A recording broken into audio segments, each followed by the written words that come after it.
Bienvenue sur Azimut. Ici, nous parlons orientation. Retrouvez tous nos contenus et nos outils pour les parents sur azimut-orientation.com. Bonne écoute. Bonjour à tous. J'ai pensé qu'il serait utile pour les parents dont les jeunes vont passer un concours ou vont avoir des examens d'avoir l'avis d'une naturopathe pour les aider sur la partie de la relaxation, la gestion du stress, l'équilibre, etc. Histoire d'aborder ces examens et ces concours avec plus de sérénité. Donc on va parler à la fois de ce qu'on peut faire pour les jeunes, de ce que les jeunes peuvent faire, et puis peut-être aussi ce que vous, parents, vous pourriez faire. Alors, donc je suis en présence de Vanessa Chaléac. Bonjour Vanessa. Bonjour. Merci de nous accorder ce temps et puis de partager votre savoir avec nous, avec les parents qui nous écoutent.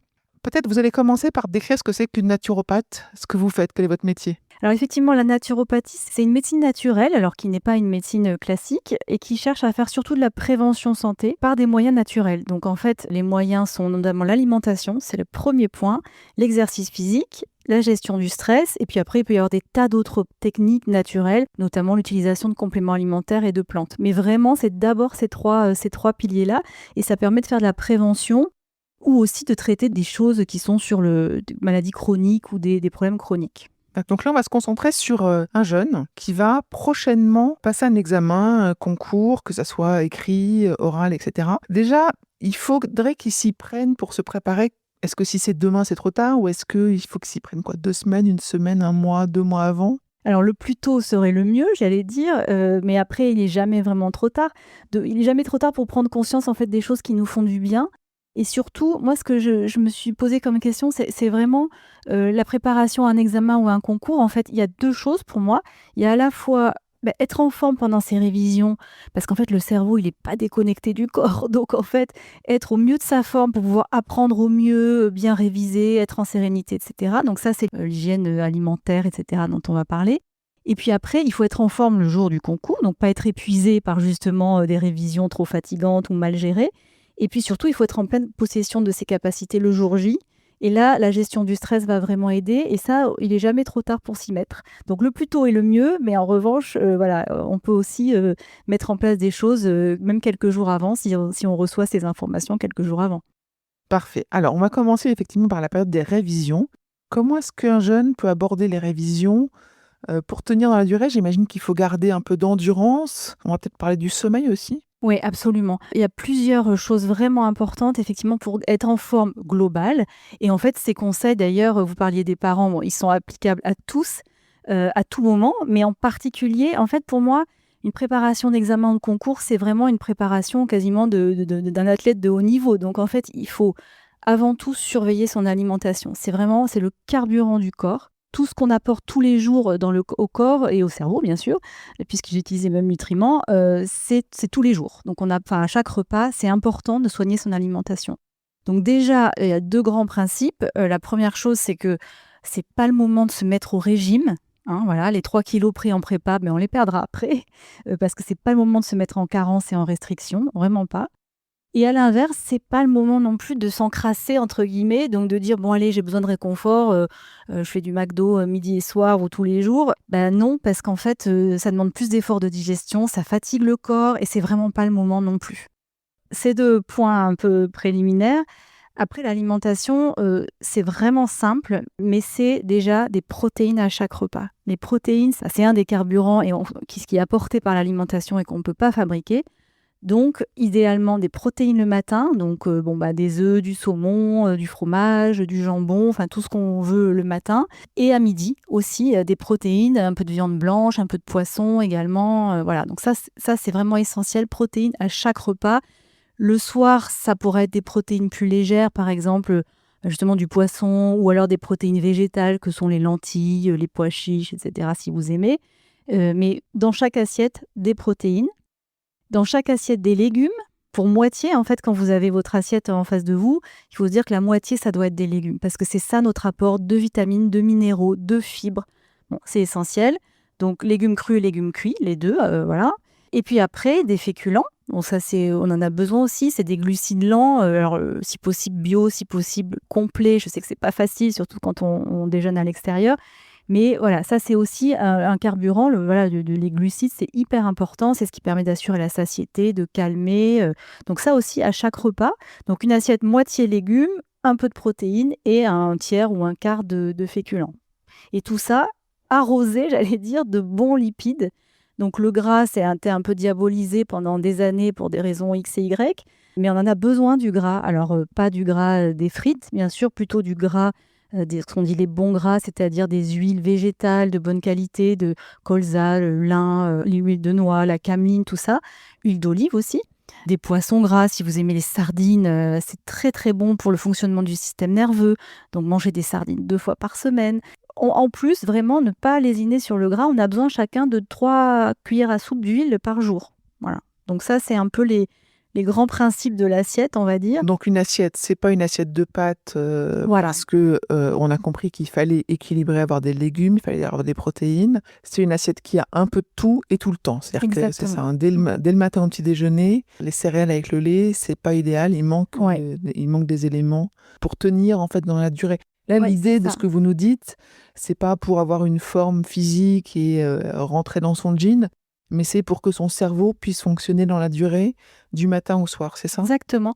C'est vraiment ça et en particulier petit déjeuner très important parce qu'un petit déjeuner sucré comme on prend souvent en France, hein, c'est vrai qu'on a souvent l'habitude de ça, on peut avoir un coup de pompe, un pic de glycémie puis une chute dans la matinée, donc être moins efficace, être moins concentré. Alors que si on prend, justement des œufs avec une tranche de pain, avec un peu de beurre, tout ça c'est très bon. Ça va vous aider à tenir dans la matinée, dans la journée, en ayant les pleines capacités, intellectuelles. Donc ça, c'est vraiment hyper important.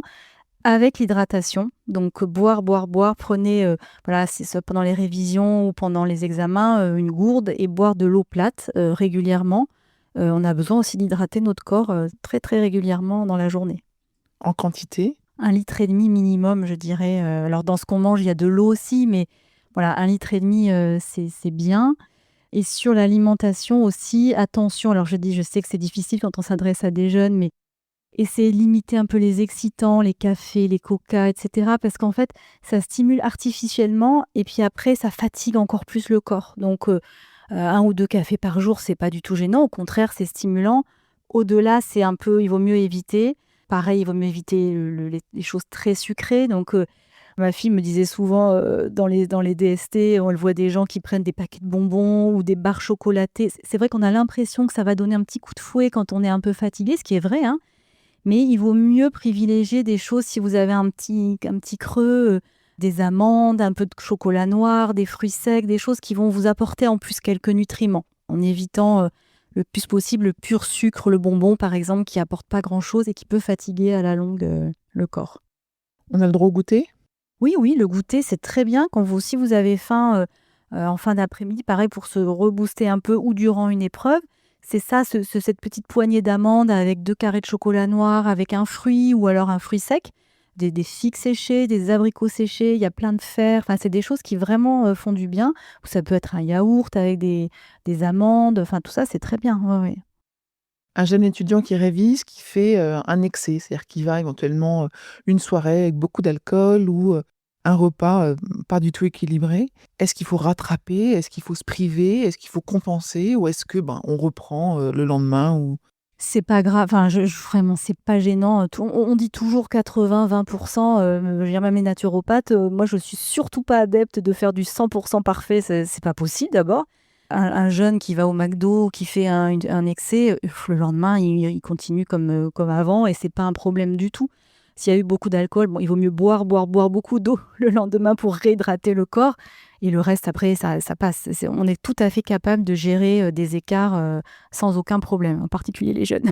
OK, bon tant mieux. On a parlé de l'alimentation, vous avez parlé de l'hydratation, il y a l'exercice physique, c'est ça? Alors Oui. ça veut dire que même si on a un programme hyper dense de révision, il faut réussir à caser des séances de sport? Alors je sais que c'est difficile parce qu'on a l'impression de perdre son temps dès qu'on n'est pas focus complètement sur les révisions, proprement parler. C'est idéal. Alors c'est toujours pareil, c'est pas le moment où si on n'a pas d'activité, c'est pas le moment où on va s'y mettre. Donc si vous n'avez pas d'activité aujourd'hui ou très peu, essayez déjà de marcher. Donc marcher à la lumière du jour, au moins 30 minutes par jour. Donc ça peut être l'occasion, de faire complètement autre chose ou de réviser, de se répéter des choses, en marchant, ça marche bien aussi. Mais surtout, voilà, ou le matin ou par exemple après le déjeuner, si on a un petit coup de fatigue après le déjeuner, s'exposer à la lumière du jour en marchant, c'est déjà excellent et c'est vraiment très, très bon. Et après, si vous pratiquez un sport et qui vous plaît, et que vous avez la possibilité de le pratiquer, ouais, il faut bien garder 2 à 3 séances par semaine, c'est vraiment important. Ça déconnecte le mental, ça permet de se décontracter, de déstresser, d'oxygéner le corps, enfin voilà, donc c'est une pratique qui est bénéfique pour tout.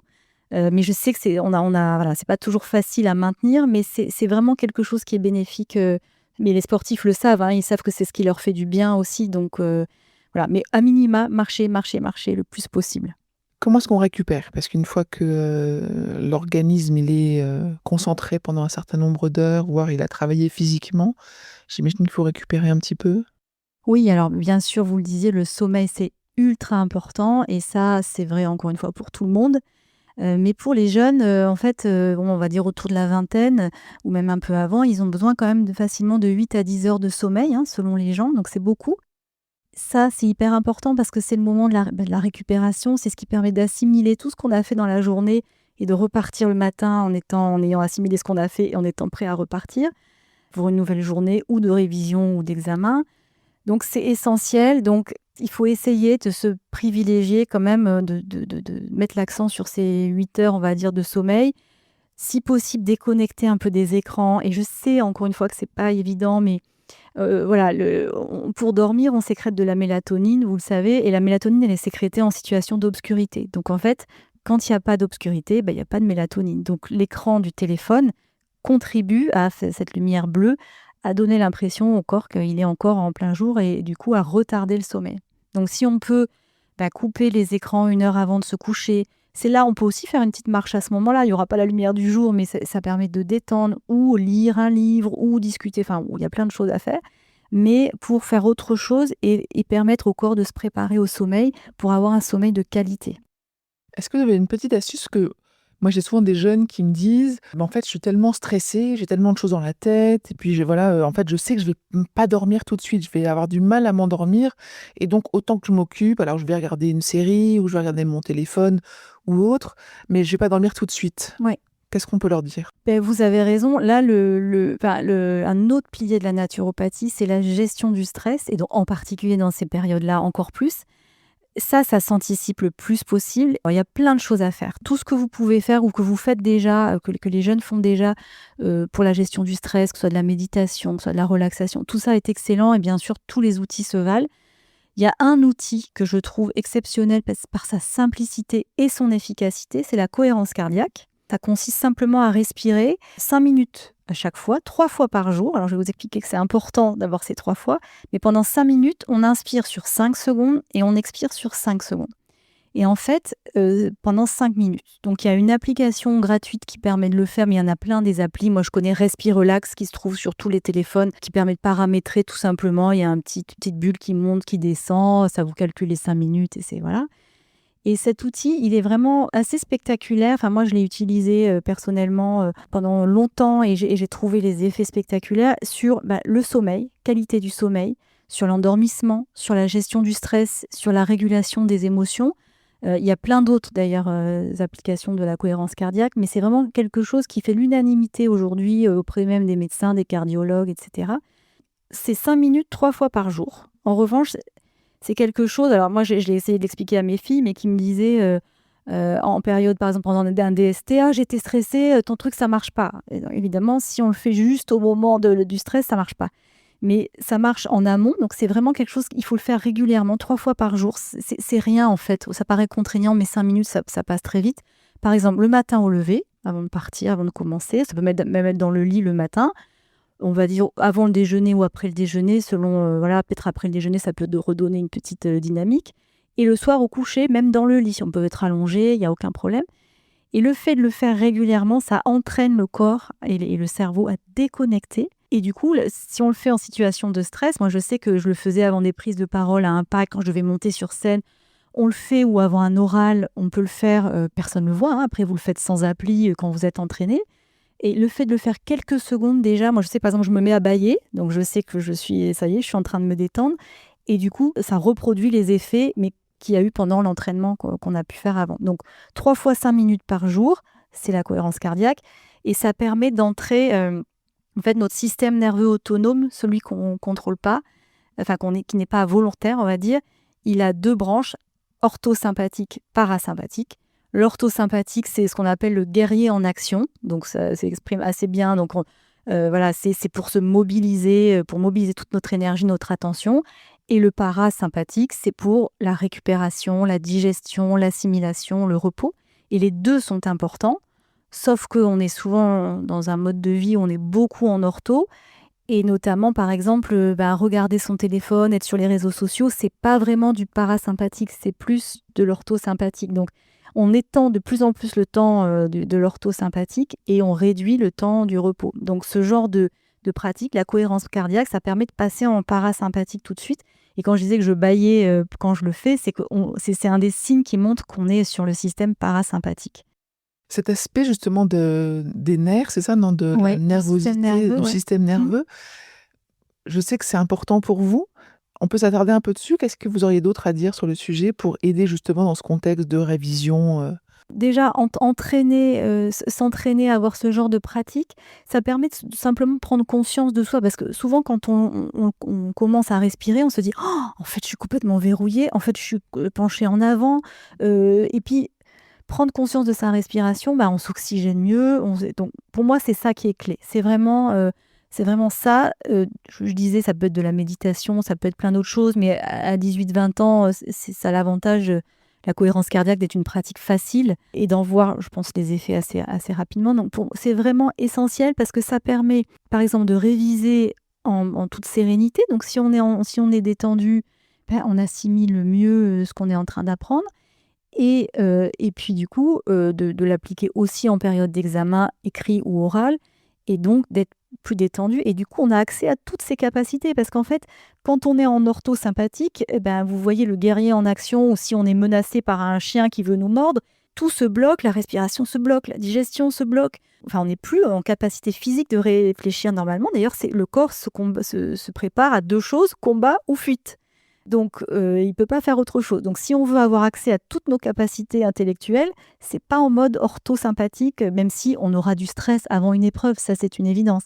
L'idée, c'est d'arriver à surmonter ça pour pouvoir après, ok, j'ai eu le petit coup de stress au moment de la distribution du sujet, hop, je me pose, je respire 2 minutes et j'y vais et j'ai accès à mes capacités. Donc moi, c'est vraiment ça le message que je veux faire passer, c'est que on veut réviser, on a beaucoup de choses à apprendre, on a beaucoup de choses à ingurgiter, mais il faut être capable d'y accéder à tout ça le jour de l'examen. Et ça, c'est cette préparation-là qui permet justement de prendre un peu de recul sur nous-mêmes et donc d'être au maximum de ce qu'on peut faire. Oui, donc effectivement, s'entraîner à passer de cet état de stress où on ne peut plus réfléchir, où notre cerveau est bloqué, à cet état de relaxation et de concentration sur ce qu'on veut faire et obtenir. Exactement, c'est exactement ça. Est-ce qu'on a fait le tour de ce que les jeunes pouvaient faire? On vous a parlé d'un complément alimentaire éventuellement. Voilà, j'insiste sur le fait que ces piliers-là, ils sont indispensables et qu'on peut prendre tous les compléments alimentaires qu'on veut. Si on n'a pas fait attention à l'alimentation, à l'exercice physique, à la respiration, au sommeil, ça ne servira à rien du tout de prendre des compléments. En revanche, on sait que notre alimentation, malheureusement, malgré tous nos efforts, elle peut être carencée, peut avoir des nutriments qui ne sont pas tout à fait disponibles, la cuisson des aliments enlève des nutriments, etc. Donc, ça peut être utile, surtout dans des périodes comme ça, de prendre des compléments. Normalement, c'est individualisé, donc c'est plutôt en fonction des besoins de chacun. Sans dire de bêtises, entre guillemets, on peut recommander à tout le monde de prendre du magnésium, mais un magnésium de bonne qualité, donc au moins du magnésium bisglycinate. Donc moi, j'ai plusieurs marques que je recommande, Nutrixeal, Herbolistic, qui sont vraiment des... Voilà. Mais en tout cas, assurez-vous que c'est du bisglycinate, parce qu'il y a des tas de formes de magnésium sur le marché qui ne sont pas toutes équivalentes.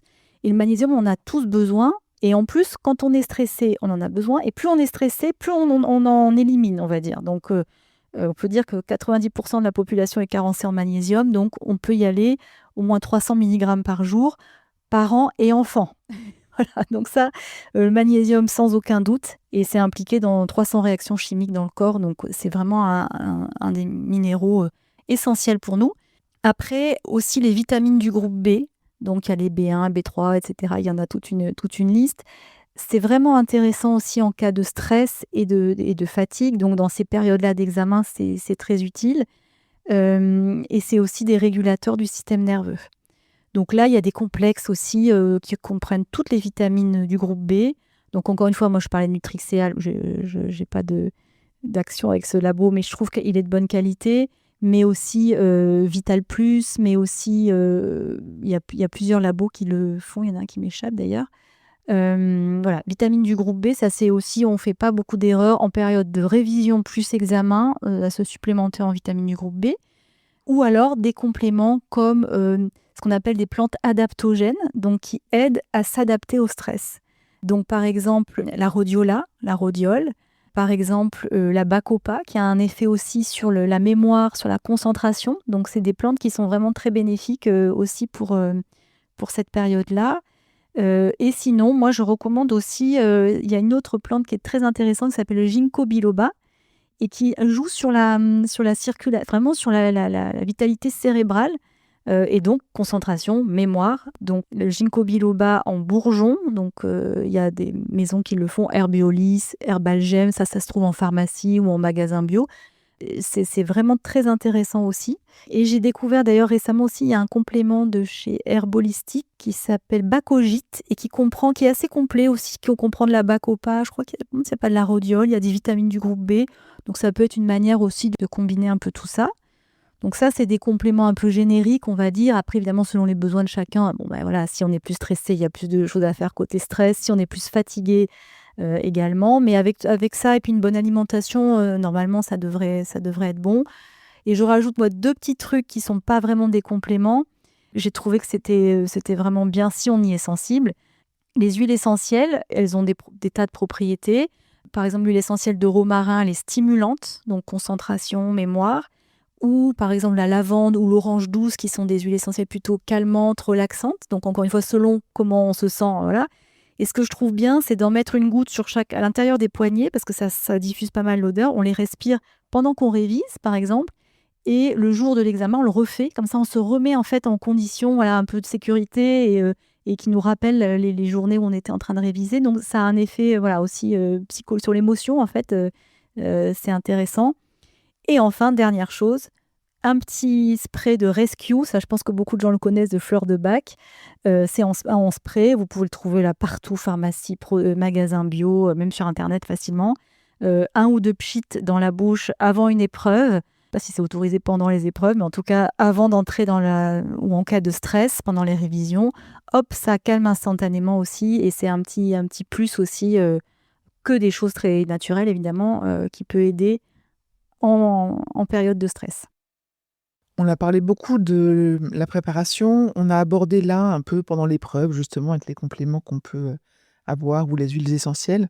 Le matin de l'épreuve, est-ce que le petit déjeuner ressemble au petit déjeuner habituel ou est-ce qu'il faut plus le charger ou est-ce qu'il faut au contraire plus léger? Moi, j'ai tendance à dire que, restez celui qui vous convient. Par exemple, si quelqu'un, voilà, si pendant les révisions, vous avez essayé, de manger des œufs, par exemple, le matin et que ça vous convenait bien, moi, je dirais de ne pas changer parce qu'il faut pas trop chargé non plus pour pas avoir une digestion lourde et être fatigué par cette digestion. Mais encore une fois, ça dépend vraiment de ce que fait chacun. Donc moi, je serais pour ne pas tenter des nouvelles choses le jour J. Voilà. Peut-être expérimenter pendant les révisions, de voir si ça... par exemple, il y a des gens qui supporteront pas, qui n'aimeront pas trop manger des œufs ou du jambon le matin. Donc du coup, qui restent bien sur leurs habitudes. Voilà, je pense que c'est quand même important. Pas tenter de choses nouvelles. Une petite cohérence cardiaque avant de partir. Une autre dans la voiture ou dans les transports en commun, ça se fait bien. Moi, je le fais toujours dans le métro.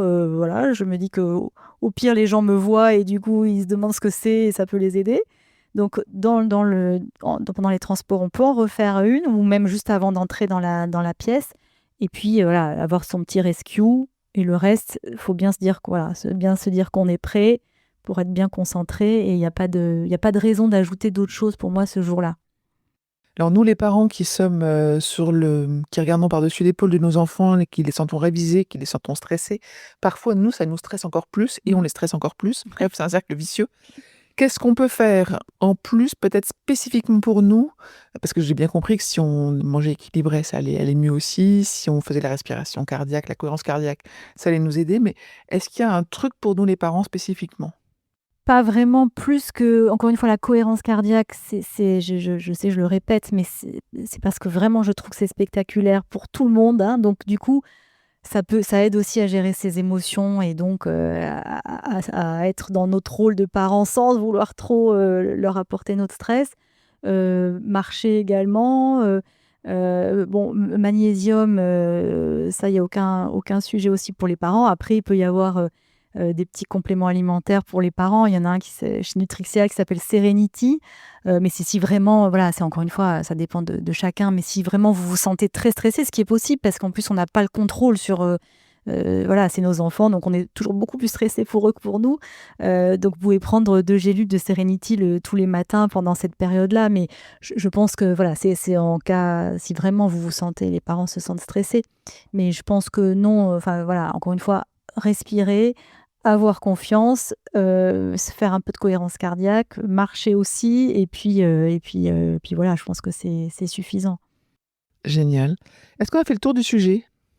Oui, je pense que voilà, encore une fois, moi, c'est des conseils assez basiques que je peux donner là comme ça, mais qui sont efficaces. Vraiment, les mesures alimentaires en priorité, respiration, exercice physique. Après, les compléments peuvent aider, bien sûr, voilà, mais vraiment se dire que on a tout, enfin, vous avez tout entre vos mains pour que ça se passe, vraiment bien, que, c'est du plus parce que voilà, à 18-20 ans, on s'en sort très bien même sans tout ça. Moi, quand j'ai passé mes concours, j'avais pas du tout ça et ça s'est bien passé donc voilà, mais c'est du plus et donc du coup, il faut se faire aussi confiance, et se dire que, voilà, c'est des techniques d'hygiène de vie qui servent toute la vie. Donc si on les a, c'est super et si on les a pas, on s'en sort aussi très bien. Voilà. Bon, merci beaucoup pour tous ces conseils. Pour vous consulter sur des sujets comme ce sujet de préparation aux examens ou beaucoup d'autres sujets, est-ce que vous consultez en visio et sinon où est-ce que vous êtes physiquement pour qu'on vous rencontre? Alors moi, je consulte les 2 en fait, selon ce qui arrange les clients, soit en visio, soit dans le 16e à Paris pour, rue du Docteur Blanche. Mais en fait, on prend rendez-vous en ligne, que ce soit pour l'un ou pour l'autre. Donc, je suis joignable, voilà, je suis visible sur mon site internet, sur Calendly, et on choisit son mode de consultation. Peut-être que vous pourriez nous citer 2-3 raisons de vous consulter en dehors de ce qu'on a vu aujourd'hui? Oui, alors peut-être une particulière, c'est que moi, j'ai fait beaucoup d'autres choses avant d'être naturopathe. Je pense que ça m'est utile. Moi, j'ai été dans des grands groupes, j'ai été DRH pendant longtemps dans des grands groupes. J'ai vécu au moins, on va dire, le surmenage physique, donc je sais ce que c'est que d'être stressé, je sais ce que c'est que de souffrir du stress, je sais ce que c'est que d'avoir des pathologies liées au stress et je sais que c'est difficile de changer et que c'est difficile en naturopathie, on demande, des changements, on l'a vu, alimentaires, ça demande des contraintes et cetera, mais je sais que c'est difficile, que le changement est difficile. Je sais aussi qu'il est extrêmement bénéfique. Donc ce que je veux dire par là, c'est que, voilà, moi je suis passée par là et je sais que beaucoup de mes clients viennent me voir, pour des raisons un peu voilà, de surmenage, de fatigue, de stress, parce que malheureusement, on est quand même tous confrontés à ça. Et voilà, étant passée par là et ayant moi-même traversé toutes ces étapes-là et ayant été, on va dire, sauvée par la naturopathie, ça m'a donné une vision, en tout cas une compréhension du monde dans lequel se trouvent mes clients. Merci beaucoup, merci. Merci à vous, merci beaucoup. Pour aller plus loin dans l'accompagnement de votre enfant, rendez-vous sur azimut-orientation.com. Tous nos contenus y sont classés par thématique et vous pourrez consulter notre calendrier, notre annuaire d'experts et vous inscrire à la newsletter pour ne rien louper. Merci pour votre fidélité. À bientôt.